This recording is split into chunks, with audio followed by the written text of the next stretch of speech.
మన ప్రభువును రక్షకుడైన యేసుక్రీస్తు వారి శ్రేష్టమైన నామమునకు ఈ ఉపవాస రెండవ దిన కార్యక్రమానికి వచ్చిన మీ అందరికి ప్రభు పేట శుభాలు తెలియజేస్తూ దేవునికి మహిమ కలుగును గాక. హల్లెలూయా. చాలా సంతోషం. రెండవ దిన ఉపవాస కూడికకు మరి ఇంతవరకు పాటల్లో స్తుతుల్లో మరి మీరు చక్కగా ప్రార్థన విజ్ఞాపనం చేత ప్రభు సంఘాలను ప్రార్థించారు. చాలా సంతోషం. మరి దేవుని వాక్యాన్ని కొద్ది నిమిషాలు ధ్యానం చేద్దామండి. అపోస్తుడైన పౌలు కొరింథీ సంఘానికి రాసిన రెండో కొరింథీలకు రాసిన పత్రిక 10వ అధ్యాయము 5వ వచనాన్ని చదువుకుందాము. మేము వితర్కములను దేవుని గూర్చిన జ్ఞానమును అడ్డగించు ప్రతి ఆటంకమును పడద్రోసి ప్రతి ఆలోచనను క్రీస్తుకు లోబడినట్లు చెరపట్టి మీరు సంపూర్ణ విధేయతను కనపరిచినప్పుడు సమస్తమైన అవిధేయతకు ప్రతిదండన చేయ సిద్ధపడి ఉన్నాము. చాలు. చదవబడిన వాక్యాన్ని మనం పరిశీలించిన వారమైతే పౌలు భక్తుడు కొరింథీ సంఘానికి ఒక మాట చెప్తున్నాడు. ఇక్కడ దేవునికి లోబడే ఒక ఆలోచన అనేది మనకు కనబడుతుంది. ఈ ఆలోచన ఎలా ఉండాలి అంటే ప్రతి వితర్కములు దేవుని యొక్క సువార్తను అడ్డగించే ప్రతి విధమైన అడ్డంకులను ఎలాగా అంటే మన ఆలోచన చేతట వాటన్నిటిని అడ్డగించి మనం ఎలాగైనా సరే ఏమవ్వాలంట, స్థిరపడాలంట. ఈరోజు నాకు పదం బాగా నచ్చింది. అదేంటంటే దేవునికి లోబడేటట్లు చేసేదే మన ఆలోచన. కొన్నిసార్లు ఏదైనా ఒక పని చేద్దాం అనుకునేటప్పటికీ, ఒక వ్యాపారం చేద్దాం అనుకుంటాం ఉదాహరణగా, మన ఆలోచన ఎలా అనిపిస్తుంది? ఈ వ్యాపారం చేస్తే ఏమైనా నష్టం వస్తుందా? ఈ వ్యాపారానికి పెట్టుబడి పెడుతున్నా ఏంటి పరిస్థితి? దీన్ని చేస్తే నలుగురు దగ్గరికి వెళ్ళి ఆ వ్యాపారం గురించి ఎంక్వైరీ చేస్తాం. లాభమా నష్టమా, మంచిదా చెడా? చాలామంది చాలా ఆలోచనలు చెప్తారు. కానీ చివరికి ఏదైనా ఒక వ్యాపారం పెట్టినప్పుడు ఒక నిర్ణయాన్ని తీసుకుంటాం, దాన్ని ఒక ఆలోచన తీసుకుంటాం. ఆ ఆలోచనే నేను వ్యాపారం చెయ్యాలా అన్నది వద్దా అన్నది నిర్ణయిస్తాం. ఈరోజు మనం ఆలోచన చేయవలసిన ఒక పని దేవుడు మనకు అప్పగించాడు. ఎందుకంటే కొన్నిసార్లు నేను దేవుడిని నమ్ముకున్నా నాకేంటి పరిస్థితి, నేను దేవుడి దగ్గరికి వెళ్తున్నా నాకేంటి. ఈరోజు చాలా మంది చూడండి, నాకేంటి, పిల్లలు అరే కొట్టుకెళ్ళి రాలంటే నాకేంటి, అరే నీకు మిగిలిన డబ్బులు చాక్లెట్ కొనుక్కోనో, బెల్లం ముక్క ఎత్తానో, లేదంటే లడ్డు ఎత్తానో ఆశ చూపిస్తాను. మరి దేవుని గురించిన ఏదైనా ఒక పని చేస్తున్నప్పుడు మనం దేవుని దగ్గర నుంచి సరైన ఆలోచన కనుక లేకపోతే, ఒకసారి మీకు అనుభవం చెప్తాను. దావీదు తన మామగారి చేత, అంటే సౌలు గారు రాజుగారి చేత తరిమి వేయబడిన పరిస్థితి. కారణం ఏంటంటే ఎవరో గొలియాతుతో యుద్ధం చేశాడు. ఎవరో నీళ్ళ పంపు దగ్గరకో బావి దగ్గరకో కొండలు మోసుకొని వెళ్తూ వాళ్ళు అనుకుంటున్నారంటే ఏమనైతే, అరే సౌలు రాజు 100 మందిని చంపితే లేదా 1000 మందిని చంపితే అల్లుడు 10,000 మందిని చంపాడురా, మామగారి కంటే అల్లుడు గ్రేట్రా అన్నారంట. ఈ మాట ఎవరికి నచ్చలేదు? మామగారైన సౌలు గారికి నచ్చలా, రాజు గారికి నచ్చలా. నేనే గ్రేటు, అలాంటిది నా అల్లుడికి పేరు వస్తుందా అని చెప్పి విషపు చూపు కలిగి ఆ రోజు నుంచి అల్లుడు గురించిన, అయ్యో నా అల్లుడే, నా కూతురు, నేను అతను చంపేస్తే నా కూతురు పరిస్థితి అంటే నేను ఆలోచించలా. సరే దావీదును తరిమేశాడు. దావీదు వెనకాల 300 మంది ఆయన వెనకాల బయలుదేరి, అయ్యా మీతో పాటు మీరు ఎక్కడుంటే మేము అక్కడ ఉంటాం అన్నారు. ఒకసారి కర్మేలు పర్వతం దగ్గరికి వెళ్ళారు. అక్కడ ఒక ఆయన బాగా ఆస్తిపరుడు అంట, ఆయన పేరు నాబాలు. ఆ ఆస్తిపరుడు దగ్గర ఒక నెల 2 రోజులు ఆ గొర్రెల చుట్టూ, వాళ్ళ పని వాళ్ళ చుట్టూ అక్కడే ఉంటున్నారు, ఆ పొలంలో ఉంటున్నారు, ఆ అడుగులో ఉంటున్నారు. ఈలోపు గొర్రె బొచ్చు కత్తిరించే కాలం అనేది ఒకటి వచ్చింది. ఒక పండగ. బాగా గొర్రెకి శీతాకాలంలో చేసే పని ఏంటంటే గొర్రెకి బాగా జుట్టు పెరిగిపోద్ది. దాన్ని కత్తిరించడానికి ఒక చోటుకి తీసుకెళ్ళాలి, ఒక సిటీకి తీసుకెళ్ళాలి. ఆ సిటీలో ఆ బొచ్చును కొనుక్కొని కోట్లు తయారు చేస్తారనమాట. సో దానికి బోల్డని డబ్బులు వస్తాయి. మనం ధాన్యం ఊడ్చి బస్తాలు ఎత్తి మిల్లుకి తీసుకెళ్తే డబ్బులు వస్తాయని ఎంత సంతోషంతో అమ్మయ్య పండగ చేసుకుంటాము. వాళ్ళు బొచ్చు కత్తిరించి ఆ పండగని చేసుకుంటారు. సో ఆ టయానికి దావీదు గారు మనుషులు పంపించి, ఈ నెలలో మీ పని వాళ్ళ చుట్టూ మేము కూడా ఉన్నాం కదా, మీరు సంతోషించే టైం కదా, కొంచెం మాకు కూడా ఏదైనా సహాయం చేయండి, మేము ఇబ్బందుల్లో ఉన్నాము, మేము ఏమి నిరాధారులము, మాకేమీ ఆధారం లేదు అని చెబితే, నాబాలు దావీదు ఎవడికో నేను నా డబ్బులు ఖర్చు పెట్టాలి అని అంటాడు. ఆ మాట దావీదుకి కోపం వస్తుంది. వెంటనే 300 మంది సైనికులను వేసుకొని నాబాలు చెప్పడానికి బయలుదేరికి వస్తాడు. ఈ మాట నాబాలు భార్య అయిన అబిగయీలుకి పనివాడు చెప్తాడు. చూడండి, మొదటి సమూయేలు గ్రంథము 25వ అధ్యాయము 24, 25, 26 వచనాలు చదవండి ఒకసారి. అదే 25వ అధ్యాయం 24వ వచనం కానించి 15వ వచనం కానించి చదవండి. 15. అయితే ఆ మనుషులు మాకెంతో ఉపకారము చేసి అన్నారు. మేము పొలములో వారి మధ్యన సంచరించినంత సేపు అపాయము గాని నష్టము గాని మాకు సంభవింపనే లేదు. మేము గొర్రెలను కాయుచున్నంత సేపు వారు రాత్రింబగలు మా చుట్టూ ప్రాకారముగా ఉండిరి. అయితే మా యజమానికి అతని ఇంటి వారందరికి వారు కీడు చేయ నిశ్చయించినారు గనక ఇప్పుడు నీవు చేయవలసిన దానిని జాగ్రత్తగా ఆలోచించుము. ఏం చేయాలంట అమ్మగారు? మన యొక్క యజమానుడు ఆలోచన చేసుకున్నాడు, నేను ఎవ్వడికి రూపాయి పెట్టను, నేను ఎవ్వడికి నేను నా డబ్బులు ఖర్చు పెట్టను అని. ఇప్పుడు మీ వంతు వచ్చిందమ్మా. ఏ నిర్ణయం తీసుకుంటారో, ఏ ఆలోచన తీసుకుంటారో, ఎలా తీసుకోమంటున్నాడంటే, ఒక పనివాడు బహు జాగ్రత్తగా ఆలోచన తీసుకోండి. రాంగ్ స్టెప్ వేసారా కుటుంబం ఉండదు, రాంగ్ స్టెప్ వేసారా మీకు ఇక జీవితమే ఉండదు. రాంగ్ స్టెప్ వేయకుండా ఉండాలంటే ఏం చేయాలంట? ఈరోజు సంగమా, లోకములో దేవుని గురించిన విషయాలు బహు తండోపతండాలుగా, బహు విస్తారముగా. ఈరోజు యూట్యూబ్ తెస్తే బోల్డ్ వర్తమానాలు, ఫేస్బుక్ తెస్తే బోల్డ్ వర్తమానాలు, ఇన్స్టాగ్రామ్ తెస్తే బోల్డ్ వర్తమానాలు, టీవీ ఆన్ చేస్తే బోల్డ్ క్రైస్తవ ఛానళ్ళు ఎంతో మంది బోధకులు బోధిస్తున్నారు. కానీ అవి సరి అయిన బోధ లేదో కనుక తెలుసుకోకపోతే నష్టపోయేది మనమే. అయ్యారు చెప్పేసరి అన్ని బోధలు ఒకటే కదా అని అనుకోకూడదు. అన్ని బోధలు సరి అయినవి కాదు. ఎందుకంటే ఇప్పుడు ఆలోచన చేయండి, ఈరోజు యేసుక్రీస్తు ప్రభువారు కూడా మన మత్తయి సువార్త తీయక్కలేదు 24వ అధ్యాయంలో శిష్యులు అడుగుతారు, అయ్యా ఈ రాకడకి యుగ సమాప్తికి అసలు సూచనలు ఏంటి చెప్పండి, అసలు ఏ సూచన వస్తే రాకడ వస్తుంది, ఏ సూచన వస్తే భూమి నాశనం అయిపోతుంది, మాకు చెప్పండి అని అంటే, యేసయ్య నోరు తెలిసి చెప్పిన మొదటి మాట ఏంటో తెలుసా? మోసపోవద్దు. ఈరోజు చాలా మోసాలు జరుగుతాయి. ఆ మోసాలు నిజమే కదా అని ఆలోచన లేకపోతే, వాక్యం మీద గ్రహింపు లేకపోతే, చెప్పేది కూడా మా పాస్టర్ గారే కదా నువ్వు అనే భ్రమలో ఉంటే అయిపోయినట్టే. కాబట్టి సాధ్యమైనంత వరకు మోసం జరుగుతుంది. ప్రతి దాని గురించి ఏం చేయాలంట?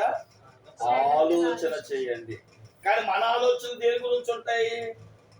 మత్తయి సువార్త 6వ అధ్యాయం 11వ వచనము మనం చదువుతానండి, ఏమి తిందుమా, ఏమి తాగుదుమా, ఏం ధరించుకుందామా, దీని గురించి బట్టి బాగా ఆలోచిస్తాం. ఈరోజు ఏం కూర ఉండాలి ఆలోచించారా భర్తతో? ఏమండి, ఇంట్లో బెండకాయలు ఉన్నాయి, ఇంట్లో వంకాయలు ఉన్నాయి, ఇంట్లో చిక్కుడుకాయలు ఉన్నాయి, టమాటాలు ఉన్నాయి, ఏం చేయమంటారు? మంచి నిర్ణయం తీసుకుంటారు, మంచి కూర వండుకుంటారు. ఒక మంచిదే. పిల్లవాడికి రేపు పొద్దున్న పుట్టినరోజు వస్తుందండి, మరి ఏ బట్టలు తీసుకుందాం కదా, షాపింగ్ మాల్కి 10 రకాలు తీస్తాం, ఏది కొత్తగా ఉందో, ఏది మోడల్గా ఉందో ఎన్నుకుంటాం, బాగా ఆలోచించి బట్టలు తీసుకుంటాం. ఏ బండి కావాలి తీసుకుంటాం, ఇంట్లోకి ఏ వస్తువులు కావాలి తీసుకుంటాం. కానీ ఏమండి, మన ఆత్మ సంబంధమైన జీవితం కొరకు ఏ దేవుడిని నమ్ముకుందాం? ఈ దేవుడైతే ఎలా ఉంటుంది, ఆ దేవుడైతే ఎలా ఉంటుంది, ఈ రైతే ఎలా ఉంటుంది? ఈ మందిరం అయితే ఎలా ఉంటది, ఈ సంఘం అయితే ఎలా ఉంటది, నన్ను ప్రేమించేదేనా, ఇవేమి ఆలోచిస్తున్నావా? ఇవేమి ఆలోచించం. వీటి గురించిన ఆలోచన మనకు రాదు. అందుకనే కొరింథీ భక్తుడు పౌలు గారు కొరింథీ సంఘంతో అంటున్నారు, దేవుని గురించిన ఆయన లోబడి దేని గురించి ఆలోచిస్తున్నాం? అసలు శరీర సంబంధమైన ఆలోచనలు అయితే బాగా కూర్చొని డిస్కస్ చేస్తాం. ఏ హోటల్కి వెళ్దాం ఈ రోజు, పలానా ఏదో హోటల్ అండి, అక్కడికి వెళ్ళి భోజనం చేస్తాం, బాగుంటుంది అంటే నలుగురిని అడిగారంటారు. కానీ ఏ దేవుడిని నమ్ముకుందాము? మన ఆత్మ సంబంధమైన కుటుంబం కట్టబడాలన్నా, ఆత్మ సంబంధంగా మనం చనిపోయిన దేవుని రాజ్యానికి చేరాలంటే నేను ఎలా ఉండాలి, మనం ఎలా ఉండాలి, ఏ రోజు కూర్చొని భార్య భర్తలు ఆలోచించుకున్నారా? ఈరోజు అలాంటి ఆలోచనలు ఉండవండి. నాకు బైబిల్ గ్రంథంలో ప్రతి సంఘ బిడ్డలు ప్రతి దాని గురించి ఆలోచించాలి. ఒక 3 ఆలోచనలు మట్టిగా ఖచ్చితంగా తీసుకోవాలి, ఆలోచించాలి దాని గురించి. ఆ ఆలోచన ఎలా ఉంటుందంటే చూడండి, బైబిల్లో మాట ఉంది, 2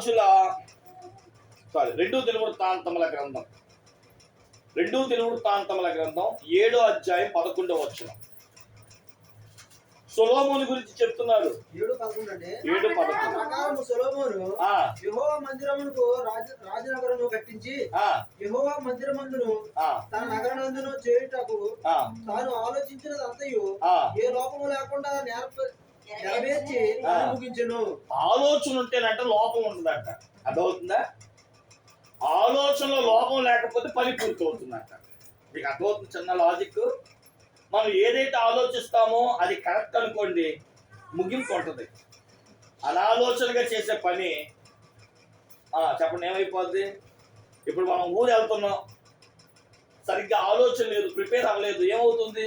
పెట్రోల్ చూసుకోము, పర్స్ చూసుకోము, వాటర్ బాటిల్ పట్టుకోము, ఏమవుతాం? మధ్యలో ఇబ్బందులు పడతా ఉంటాం.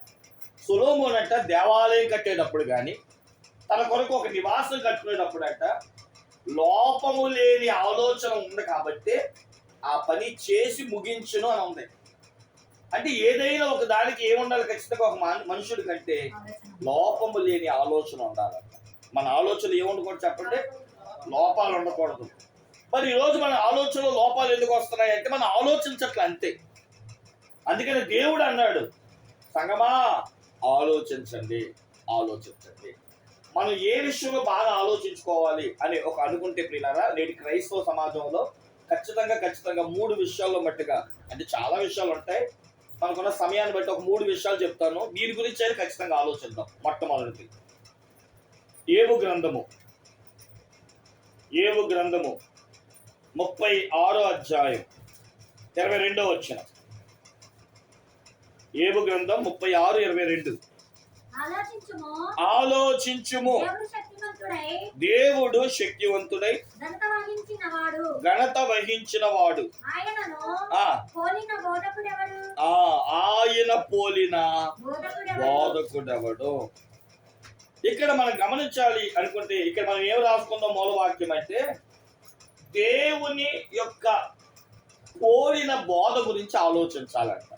ఎవరి బోధ గురించి? ఇంకా బాగా చెప్తాను, నీకు ప్రకటిస్తున్న దైవజనుడి యొక్క బోధ దేవుని బోధేనా? అదేంటంటే పాస్టర్ గారా, అంటే దేవుని బోధ కూడా కాకుండా చెప్తారా? మీరు చెప్పండి, నేను చెప్తాను. నేను కూడా మీలాగా సంఘంగా ఉన్నప్పుడు ఒకసారి మా ఇంట్లో ఒక విషయం జరిగింది. ఒక సేవకుడైనా నేను దాని గురించి బాధపడను, దాని గురించి నేను చెప్తాను కదండి.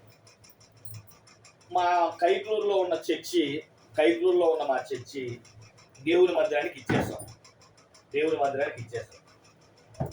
ఈ దేవుని మందిరానికి ఇచ్చేసిన తరువాత ఆ పాస్టమ్మ గారు ఏమన్నారంటే, అమ్మ మీరు అర్జెంటుగా ఇల్లు ఖాళీ చేసేయాలి అన్నారు. అదేంటంటే దేవుని మందిరానికి ఇప్పుడు లేదు కాబట్టి అనౌన్స్ చేస్తాం, మాకు టైం ఇవ్వండి, ఆ టైం ప్రకారం మేము ఒక ఇల్లు తీసుకొని మేము అక్కడికి వెళ్ళిపోయాక నీకు పూర్తిగా ఇచ్చేస్తాం. మేము ఇచ్చింది చేతి రాతతో చెప్పలే, అమ్మా ఇది మందిరం కింద ఇచ్చేస్తాంరా అన్నాం. ఇస్తాం అనేటప్పటికి ఒక నెల చూసి ఆవిడ ఎంత చెప్పినా లేదా వీళ్ళు ఖాళీ చేయట్లేదు అని ఆలోచన చేత, వినండి, ఇప్పుడు వాక్యాలన్నీ దేనికోసం ప్రిపేర్ చేసుకుంటుంది చెప్పండి? మమ్మల్ని టార్గెట్ చేసి మనల్ని మాటల చేత హింసించాలని. డైరెక్ట్గా తిట్టామనుకోండి తెలిసిపోద్ది. మరి ఏం చేయాలి? వాక్యంలో చెప్పి అనాలి. నేను పేరు చెప్పాలి, ఎందుకంటే యూట్యూబ్లో ఉంటుంది కాబట్టి ఈ మాట నేను చెప్పకూడదు. మనం ఒకసారి మీటింగ్ పెట్టాలనుకున్నాం. మీటింగ్ పెట్టాం వీరమ్మగుంటలో. ఆ మీటింగ్ పెట్టినప్పుడు ఆ స్టేజ్ వేసే ఆయన పేరుద్దుగా మీకు తెలుసు కదా, ఆయన నాకు ఏమన్నారంటే, అప్పుడు కొత్త 2016 మనకి యూత్ తక్కువ, ఎవరొస్తూ తక్కువ.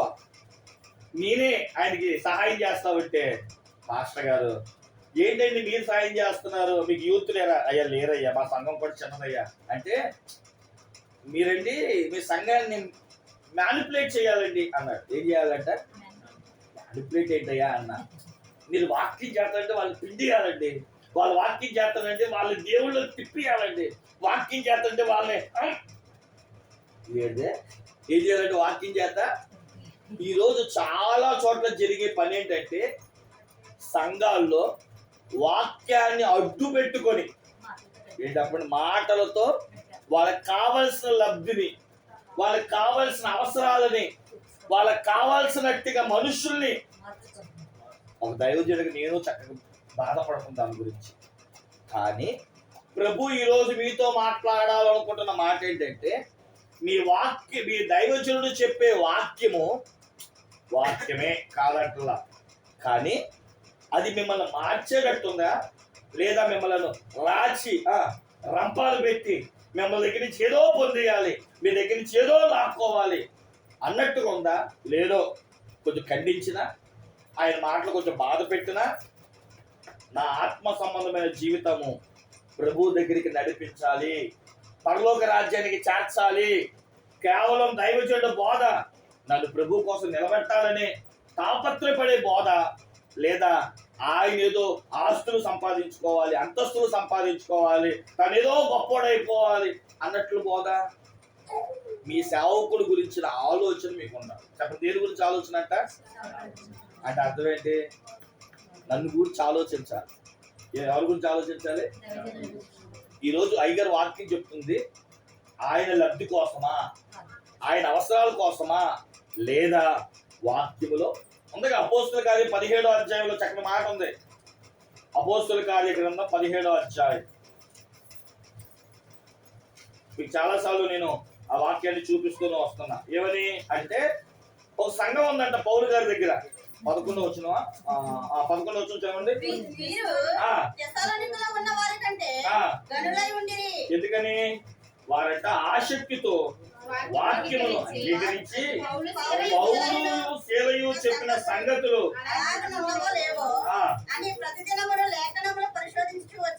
ఏం చేస్తే దొరికిపోతాడు పాస్టర్ గారు? అయ్యగారు వాక్యం చెప్పేస్తాడు, మా అయ్యగారు ఏం తప్పు చెప్పలేండి అని అనేసుకొని ఆలోచన లేకుండా వినేసాం అనుకోండి, ఎవరికి నష్టం? సంగమా. అందుకని ఏ దైవజనుడు చెప్పినా, మీకు చాలాసార్లు ఒక కథ కూడా చెప్పా. ఓ అయ్యగారు కీర్తన గ్రంథం 2వ అధ్యాయం తీసుకొని ఏలికలు అనే దాన్ని పాప ఆయనకి చదవడం రాక ఎలుకలు అని చదివాడంట. ఇక చూడండి, వాక్యం అంతా ఎలుకలు ఆ పని చేస్తాయి, ఎలుకలు ఈ పని చేస్తాయి. ఎవరి గురించి చెప్తున్నాడు? అసలు ఎలుకల గురించి ఉందా బైబుల్లో? సంఘం కూడా అదేంటండి అయ్యగారు, ఇక్కడ ఎలుకలు కాదండి ఏలికలు తప్పు చెప్పారు అయ్యగారు, నేను చెప్పే తప్పు అని సంఘం చెప్తుందా? ఎప్పుడైనా గుర్తుపెట్టుకోండి, ఒక దైవజనుడు వాక్యం చెప్పినప్పుడు ఆ వాక్యంలో పొరపాటు వస్తుంది. ఎందుకంటే మా ఆలోచన గబుక్కునే అబ్రహాం బదులు మోషేనో, మోషే బదులు సమూయేలనో గబుక్కుని చెప్పేస్తాం. సంఘము ఆలోచించి దైవజనులతో చెప్పాల్సిన మాట అని తెలుసా? అయ్యగారు ఇక్కడ ఏదో మీరు తప్పు చెప్పినట్టున్నారు అని వాక్యంలో తర్వాత అయినా, లేదా వాక్యం అవకాశం ఉన్నప్పుడైనా లేచి చెప్పగలిగితే సరి చేయబడతాము. స్తోత్రం చెప్పండి. ఎందుకంటే బైబిల్లో మాట ఉంది, కీర్తన చదవడం మాట ఒకసారి. కీర్తన గ్రంథం 27వ అధ్యాయం 11వ వచనం.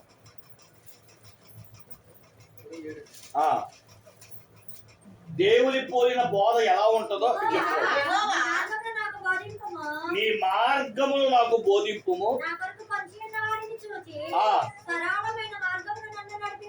అది దేవుడు కనుక వాక్యం చెబితే మనం వెళ్ళవలసిన మార్గం, బ్రతకవలసిన మార్గం, అనుసరించవలసిన మార్గము సరళమైన మార్గం ఏదో మనకు తెలుస్తుంది. దైవజనుడు సంఘాన్ని ఒక మాట అన్న, ఒక అనుభవం చెప్పిన, ఆ అనుభవం ఏం చేస్తుందో తెలుసా? వారిని సరళమైన మార్గం, గమ్యానికి చేర్చే మార్గమే ఉంటుంది. అందుకని బైబిల్ గ్రంథంలో భక్తులు మనందరికీ తెలుసు. కిందటి నెలంతా భక్తుల గురించి ఆలోచించాం. ఎవరైనా అంటే మోషేకు అలవాటు ఏంటో తెలుసా? తాను విశ్వాసులకి, తనకి ఇశ్రాయేలీయులకి ఏమైనా చెప్పాలనుకోండి, ఏం చేసేవాడు అని నేను చెప్పేది అదేవాడు కాదు, దేవుని దగ్గర నుంచి నేర్చుకునేవాడు. ఇశ్రాయేలీయులకి చూడండి ఆ మాట, నిర్గమాకాండం 4:12. నిర్గమ 4:12.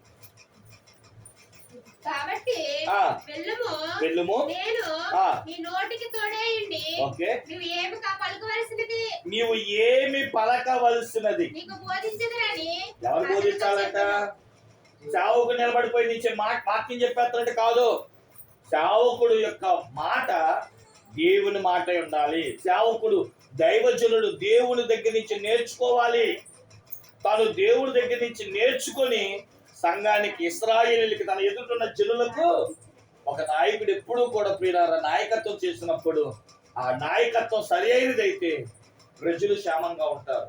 ఒక నాయకుడు సరిగ్గా లేకపోతే, ఇప్పటికి చాలా మంది అంటారు కదా, ఒక నాయకుడు సరిగ్గా లేకపోతే విజయవాడ పరిస్థితి ఏంటో, ఒక నాయకుడు నాయకత్వం సరిగ్గా చేయకపోతే పరిస్థితులు ఎలా ఉన్నాయో మనం చూస్తూనే ఉన్నాం.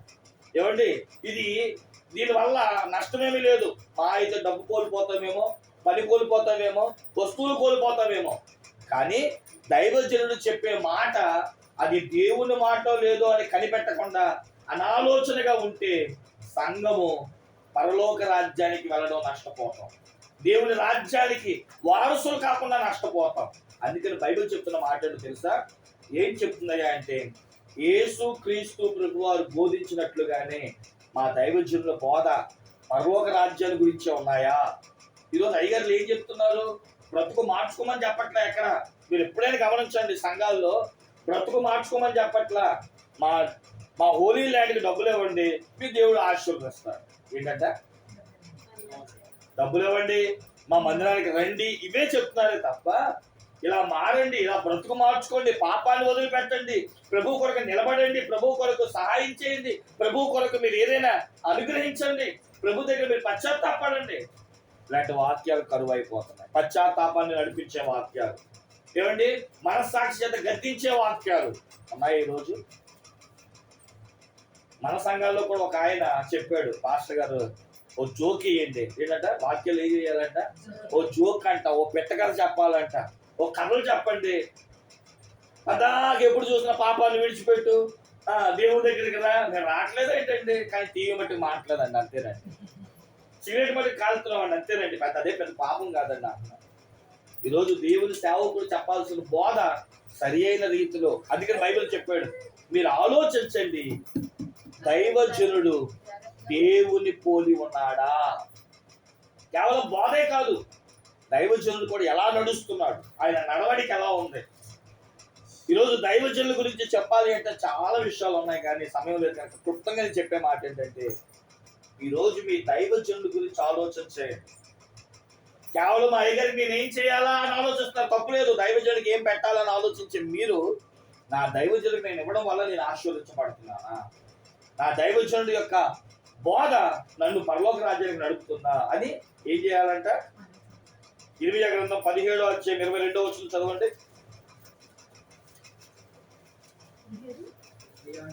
ఇర్మియా గ్రంథం 17:22. విశ్రాంతి దినమున మీ ఇండ్లలో నుండి ఏ బరువును మోసుకొని పోకుడి, ఏ పనియు చేయకుడి. నేను మీ పితరులకు ఆజ్ఞాపించినట్లు విశ్రాంతి దినములను ప్రతిష్ఠిత దినముగా ఎంచుకొనుడి. ఆలోచన చేయండి, దేవుని బోధ ఖచ్చితంగా విశ్రాంతి దినానికి రావాలి. మనందరికీ తెలుసు, ఇంక 2-3 నెలలు ఆగితే క్రిస్మస్ కూడా వస్తుంది. మన క్రిస్మస్ గురించి ధ్యానం చేస్తూ జ్ఞానులండి ఎక్కడో తూర్పు దేశం నుండి వచ్చారండి అని చెప్తాం.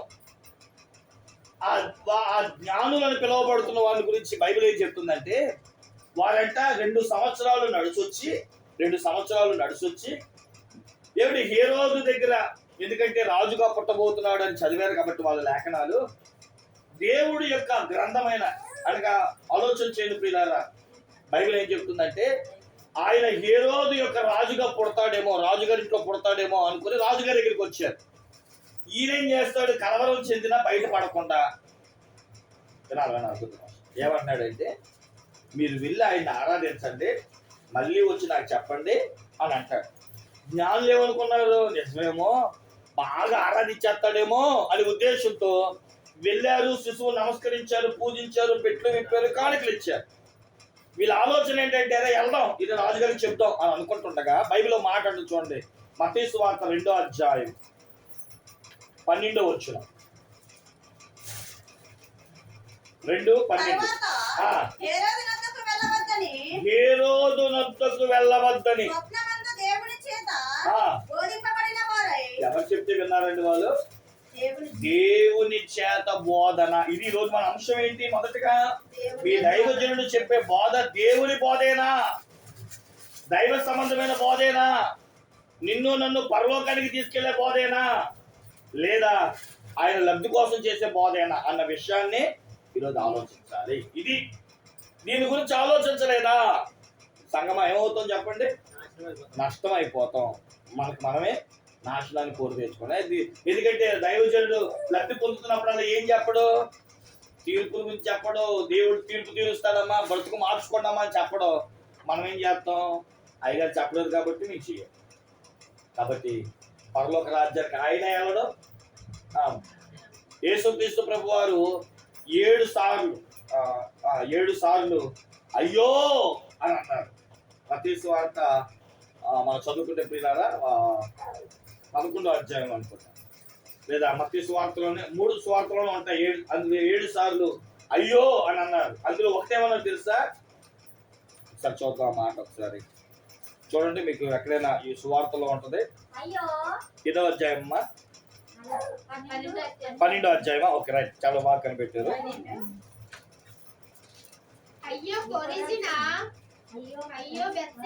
అది కాదమ్మా,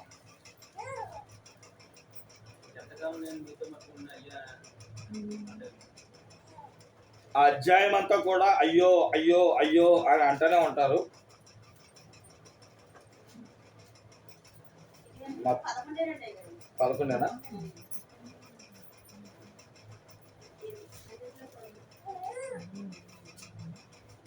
11 కాదమ్మా,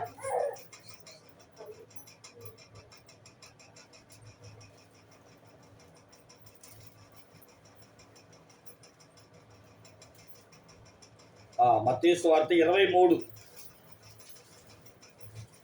మత్తయి సువార్త 23లో మనం చదువుకుంటే 13వ అధ్యాయము, 15వ అధ్యాయము, 16వ అధ్యాయం, 16 వచనాలు, 23వ అధ్యాయంలో 13వ వచనం చూడండి ఏమన్నారు. అయ్యో వేషధారులారా, శాస్త్రులారా, పరిసయ్యులారా, మీరు మనుషులు ఎదుట పరలోక రాజ్యము మూయుదురు, మీరును ప్రవేశింపరు, ప్రవేశించు వారుని. మీరు ఈ 23వ అధ్యాయం చదువుకోండి. 7 సార్లు అయ్యో అయ్యో అయ్యో. ఎందుకని? వీళ్ళు చేయరు, వీళ్ళు చెప్పరు, వీళ్ళు వెళ్ళరు, వెళ్ళేవారు కూడా వెళ్ళనివ్వరు, చేయనివ్వరు.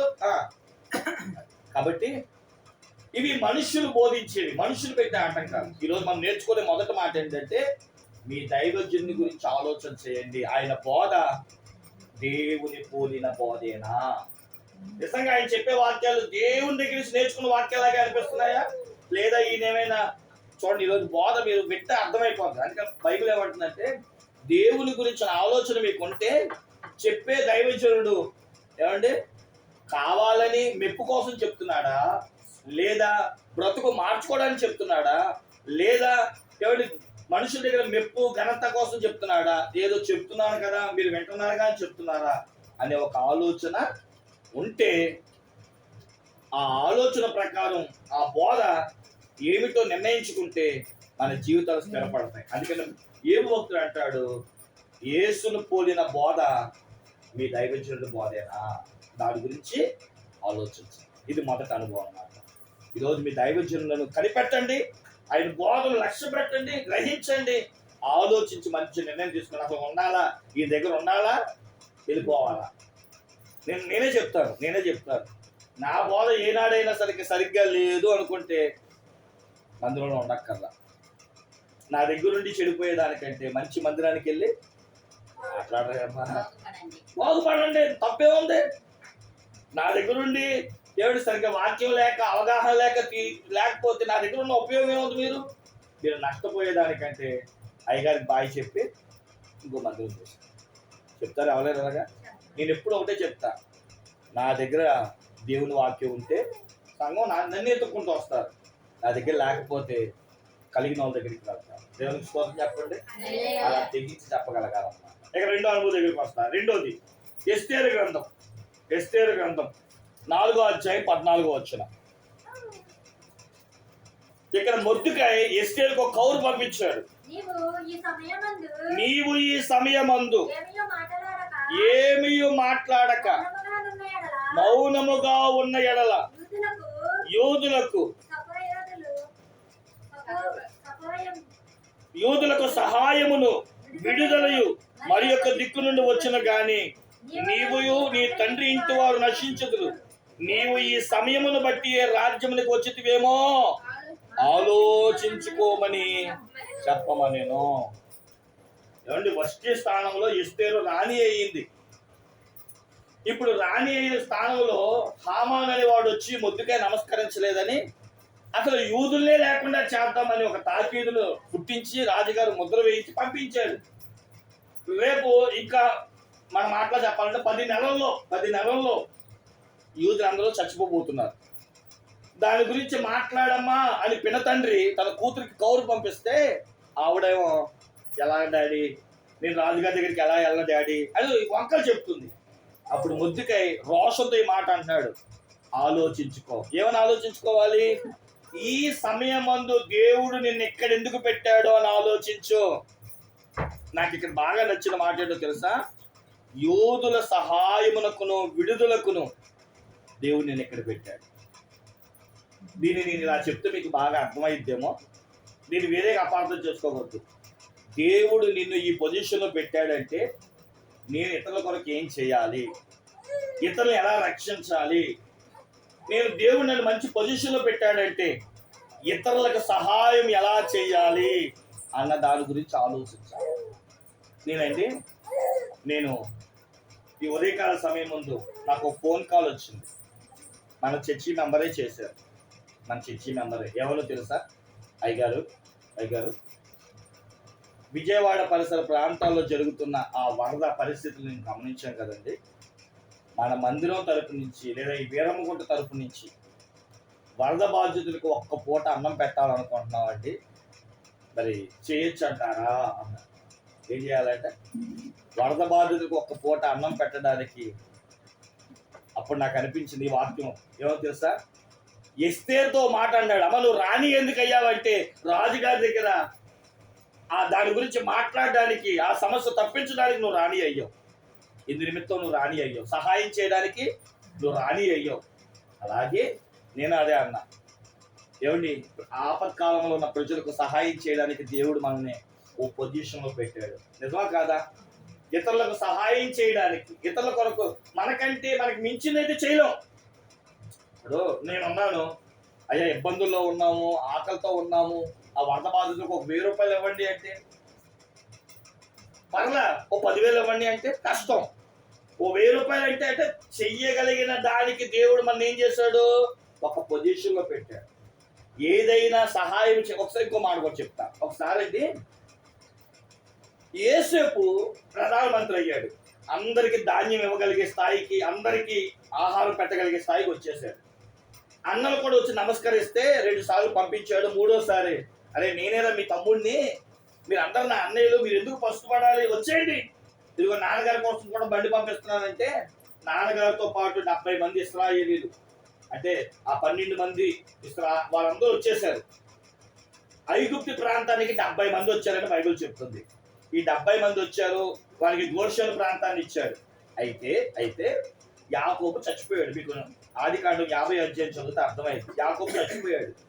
ఇప్పుడు అన్నలకి ఒక డౌట్ వచ్చింది, ఒరే ఇప్పుడు దాకా నానున్నాడు కాబట్టి తమ్ముడైన యేసేపు మనల్ని ఇంతవరకు అన్నం పెట్టాడురా, మనకి ఏ ఇబ్బంది కలగకుండా చేశాడు. ఒకసారి ఆలోచించండి. మనం ఒకసారి తమ్ముడిని ఏం చేసాం? గోతులో పడేసాం, వాడిని చంపాలని చూసాం, ఇప్పుడు వాడిని అమ్మేశాం. కానీ ఇప్పుడు వాడు ఈ ఊరికే ప్రాంతానికి అధికారం అయిపోయాడు. ఇప్పుడు దాకా నానున్నాడు కాబట్టి మనం ఒక మాట అనలా, ఇప్పుడు నాన్న కూడా చచ్చిపోయాడు. ఏం చేస్తాడు? ఏదైనా చేస్తాడేమో అని చెప్పండి. ఆదికాండం 50వ అధ్యాయంలో తమ్ముడైన యేసేపు దగ్గరికి వెళ్ళి సాష్టాంగ నమస్కారం చేసి, మేము మీకు దాసులం అవుతాము, మమ్మల్ని ఏమీ చెయ్యొద్దు అంటే తమ్ముడు కన్నీళ్లు పెట్టుకున్న మాట అంటాడండి. చదవండి ఆ మాట. ఆదికాండము 50వ అధ్యాయం.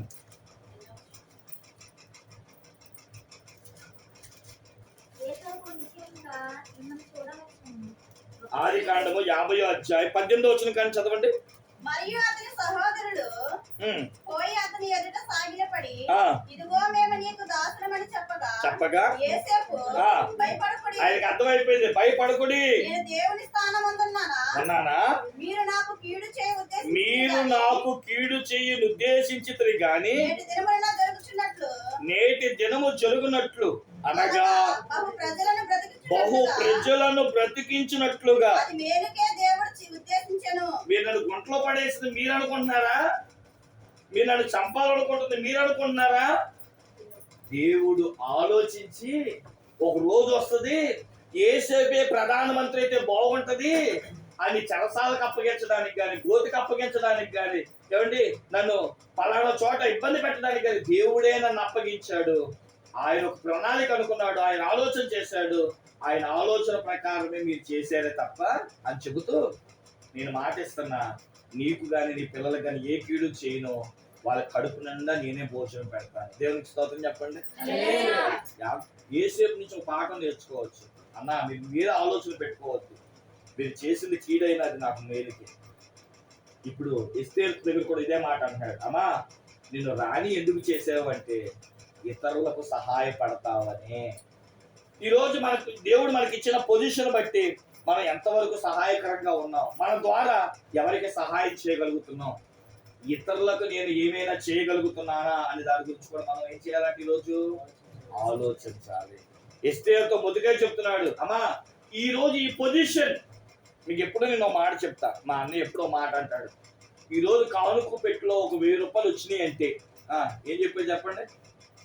దానికి తగ్గ పని, దానికి తగ్గ ఏదైనా ఒక కార్యము దేవుడు ముందే ఏదో పెట్టబోతున్నాడు. ఆ డబ్బుతో ఏదో చెయ్యాలి, అందుకే దేవుడు నీకు ఇచ్చాడు. కానీ అమ్మ 1000 రూపాయలు ఇచ్చాడు, కానికి జోబులు వేసేసుకొని నా ఇష్టం ఖర్చు పెడతా కాదు. ₹1 దేవుడు ఇచ్చాడంటే ఒక ఉద్దేశం ఉంది ఆయనకి, ఆ పని చెయ్యాలి, ఆ పని చేయడానికి సొమ్మిచ్చాడు. అలాగే ప్రియులారా, దేవుడు మనలను దీవించాడు, హెచ్చించాడు, ఒక ఉన్నతమైన స్థాయి పెట్టాడు అంటే దాని ద్వారా దాని కింద ఉన్న వారికి మనం ఏదో చెయ్యాలి, మనం ఏదో పెట్టాలి. దానికి నేనేమని రాసుకున్నాను అంటే ప్రియులారా, జనులకు సహాయము చేయడానికి. లేదా ఓ మాట చెప్తాను. నిన్న 2 రోజుల క్రితం ఆదివారం రాత్రి నాకు ఫోన్ వచ్చింది విజయవాడ ప్రాంతం నుండి. నాకు చెల్లి ఉంది, బామ్మర్ది ఉన్నాడు. వాళ్ళు నాకు ఫోన్ చేశారు, అన్నయ్య ప్రార్థన చేయన్నయ్య, మేము ఇబ్బందుల్లో ఉన్నాము, పిల్లలకి అన్నీ ఉన్నాయి కానీ నీళ్లు లేవన్నయ్య, ఇక్కడి నుంచి ఎలాగైనా బయటపడితే బాగున్నానయ్యా అని ఫోన్ చేస్తే ప్రార్థన చేసి, అమ్మ బాధపడకండి అవి చెంతగా నేనేం చేయగలను. నిన్నటి కాలం ముందు రాత్రి అంట వాళ్ళ యొక్క సహోదరుడు ఒక ప్రణాళిక ఇచ్చాడంట దేవుడు. ఒక దైవజనుడి ద్వారా ఒక ఎమ్మెల్యే గారిని కలుసుకొని ఇక్కడి నుంచి ఒక పడవ వేసుకుని వెళ్ళిపోయి ఒక వ్యాన్ కూడా తీసుకెళ్ళిపోయి ఆ పడవ ఆ స్ట్రీమర్ ఆ నీటి బోధులు వేసి వెళ్ళిపోయి వాళ్ళని ఎక్కించుకొని, వాళ్ళతో పాటు ఇంకా ఎవరైనా వస్తారంటే వాళ్ళని కూడా ఎక్కించుకొని రాత్రికి రాత్రే ఆ పని చేసి, నాకు ఇందాడు ఫోన్ వచ్చింది. అదేంటో తెలుసా అన్నయ్య, దేవుని మహాకృప చేత మేము విజయవాడ నుంచి కైకూరు వచ్చేసామని, విజయవాడ నుంచి పరిసరం పలానా ఊరు వచ్చేసామనియా, ఇప్పుడు మేము విజయవాడలో లేవనియా. వచ్చారా, అసలు బయటకు రావడానికి అవకాశం లేదు అంటే ఎవరినో పట్టుకున్నామనియా, ఆయన మాకు సహాయం చేశాడనియా. వారు సహాయం చేయడం బట్టి మేము మా బ్రతుకులు బట్ట కట్టినట్లుగా నిజంగా చెప్తారు. తెల్లారితే మాకు తాగడానికి కూడా నీళ్ళు లేవనియా, సారేపాతు విధవరాలు అంతవరకు పోషించినట్లు మాకు ఏ లోటు లేకుండా ఆ నీళ్లు ఆ తిండి తిని బ్రతికేమనియా, ఈ రోజు నుంచి పస్తుండాలనియా. కానీ దేవుడు కృప, దేవుడు మమ్మల్ని బయటికి తీసుకొచ్చేసాడు. అది నిజమే. అసలు నాకు ఆలోచన వచ్చింది, ఏంట్రా నిజమే కదా. ఎవరి కుటుంబ సభ్యులు వాళ్ళు ఆలోచించి నా బిడ్డలు మేము వెళ్ళిపోవాలి, మేము ఏదో చేయాలి, సహాయం చేయాలనుకుంటే వరద బాధితులను తెచ్చేసుకోకూడదా? అప్పుడు అనిపించింది, ఓహో నేను అనుకున్నా ఈ చిన్న పాపని ఆ బాబు కిందకి ఇచ్చి పెళ్లి చేశారా అని ఇప్పుడు నాకు అర్థమైంది. హెప్సిబా మీ అందరికీ తెలుసు. రూతు ఏమో విజయవాడ ప్రాంతంలో చిక్కుపోతే వాళ్ళ చెల్లెల భర్త ఒక ఆలోచన చేత ఎలాగైనా నా కుటుంబాన్ని రక్షించుకోవాలని చెప్పి ఇల్లంట ఒక పడవ వేసుకుని వెళ్ళిపోయి ఎవరైనా అడిగితే నాకు ఫోన్ చేయాలని ఎమ్మెల్యే గారు నాకు చెప్పారంట. ఎవరు అడిగినా సరే పలానా ఎమ్మెల్యే గారు ఫోన్ చేస్తుంటే అబ్జెక్షన్ పెట్టలేదంట. పడవ లోపలికి వెళ్ళిపోయింది, జనాన్ని తెచ్చేసుకున్నారు ఇంటికాడ పెట్టుకుంటే. ఈరోజు వాళ్ళ అమ్మయ్య అంటుంటే నాకు అనిపించింది, ఇందుకే మేము దేవుడు కొన్నిసార్లు మనకి అధికారులు ఇస్తాడు, అధికారం ఇస్తాడు, మన పొజిషన్ లో పెడతాడు. ఈ పొజిషన్ దేనికో తెలుసా? ఇతరులకు మనం ఏం చేయగలం, ఇతరులకు నేను ఎలా రక్షించగలను. దేవుడు మీకు పొజిషన్ ఇచ్చాడు, ఆ పొజిషన్ గురించి ఆలోచించండి. నాకున్న స్థాయిని బట్టి నేను ఒకరికైనా తిండి పెట్టగలనా, నేను ఒకరికైనా ఏదైనా చేయగలనా, ఎవరికైనా ఉపయోగపడతానా అని ఆలోచించుకుంటానంటండి. దాని ద్వారా దేవుని ఆశీర్వాదాలు పొందుతాం. దేవునికి స్తోత్రం చెప్పండి. కాబట్టి పిల్లలు ఆలోచించండి. బైబిల్ చెప్తుంది ఆలోచించుకో. నువ్వు ఎవరికి ఏం చేయగలవో, ఎంత సహాయం చేయగలవో, ఎలా ఉపయోగపడగలవో ఆలోచించు. 3వ మాట చెప్పి ముగించేస్తాను. 2 దినవృత్తాంతముల గ్రంథం 13వ అధ్యాయం 12వ వచనం. 2 దినవృత్తాంతముల గ్రంథం 13వ అధ్యాయం 12వ వచనం.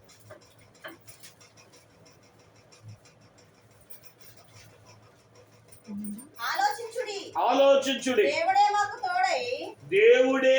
తోడై మాకు అధిపతిగా ఉన్నాడు. మీ మీద ఆర్భాటము చేయుటకై బోరలు పట్టుకొని ఊదినట్టు ఆయన యాజకులు మా పక్షున ఉన్నారు. ఇశ్రాయేలు వారలారా, మీ పితరుల దేవుడైన యెహోవాతో యుద్ధము చేయకుడి, చేసినను మీరు చేయమందరు. ఇక్కడ యెరోబాము అనే వ్యక్తి మనకు కనబడతాడు. ఈ యెరోబామునకును అలాగే పిల్లల అబియా అది ఈ వ్యక్తుల మధ్య ఒక యుద్ధం ఉంటుంది. ఒక ఆయనకేమో 4 లక్షల మంది జనం ఉంటే యుద్ధంలో, ఇంకొక ఆయనకేమో 8 లక్షల మంది జనం ఉన్నారంట. అయితే ఈ యెరోబాము అన్న ఆయన చేసిన పని ఏంటో తెలుసా? యెహోవా మాకు తోడై ఉన్నాడు. ఈరోజు చాలా మంది మనం ఏమో ఆలోచిస్తాం, అరే యుద్ధం చేయాలంటే జనాలు ఎక్కువ ఉండాలేమో, కత్తులు ఎక్కువ ఉండాలేమో, ఏమండి రథాలు ఎక్కువ ఉండాలేమో అని ఆలోచిస్తారు. కానీ యెరోబాము అంట, అసలు దేవుడు మనతో ఉన్నాడా, దేవుడు మనకి అధిపతిగా ఉన్నాడా, అసలు మనతో ఉన్నాడా వదిలేసాడా? అబియా ఆలోచించట్లా, కానీ ఒక వ్యక్తి ఆలోచించాడు, దేవుడు నాతో ఉండాలంటే నేను సరిగ్గా ఉండాలి, నా నడవడికే దేవుడు నన్ను దగ్గరగా చేస్తుంది, దేవుడితో నేను ఉండేటట్లు చేస్తుంది అని ఆలోచన చేసి తన బ్రతుకును మార్చుకున్నాడు. 4 లక్షల మందితో యుద్ధానికి వెళ్ళాడట.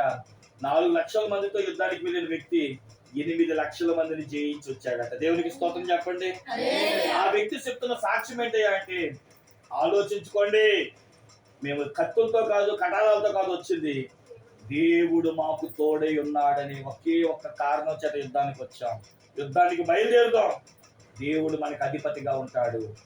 దేవుడు మన పక్షమున ఉంటే మనకి విరోధి ఎవడో. అందుకని మనం గెలవగలుగుతున్నాం. నిజంగా సాతాను, మనం ప్రార్థన చేస్తే సాతాను పాల్పోవడం ఏంటండి? మనం ప్రార్థన చేస్తూ ఉంటే జబ్బులు పోవడం ఏంటి?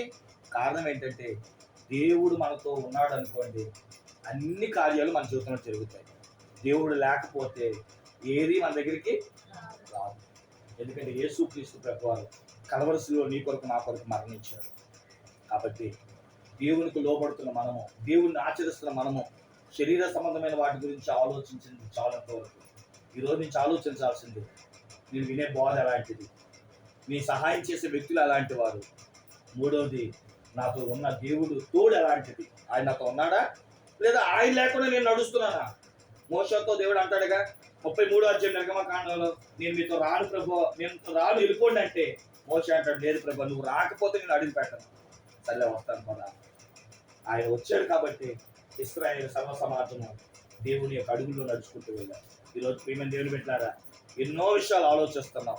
దైవిక సంబంధమైన విషయాల గురించి ఆలోచించండి. మీ ఆలోచన తిండి గురించో వాటి గురించి ఆలోచిస్తే శరీర సంబంధంగానే పరిమితం అవుతావు. కానీ బైబిల్ చెప్తుంది, ఇదిగో క్రీస్తుకు లోబడే నీ ఆలోచన, క్రీస్తు యొక్క ఉపదేశాల గురించిన మీరు వినే ఆలోచన, మీరు వెళ్ళే మందిరం, మీరు నడిచే తీరు నేను పరలోక రాజ్యానికి చేర్చకపోతే నువ్వు దేని కొరకు సిద్ధపడతావంటే నిత్య నరకం కొరకు సిద్ధపడడానికి రెడీ అయిపో. ఎందుకంటే దేవునితో నీకు లేదు కాబట్టి సంబంధం, సాతానికి దగ్గర అవుతాడు, చేరవుతాడు. కనుక ఒక ఆలోచన కలుగుతుంది. తెలివైన వాడు ఆలోచిస్తాడంటే ఏమనంటే నేనును నా కుటుంబం కట్టబడాలి, దేవుళ్ళో ఎదగాలి.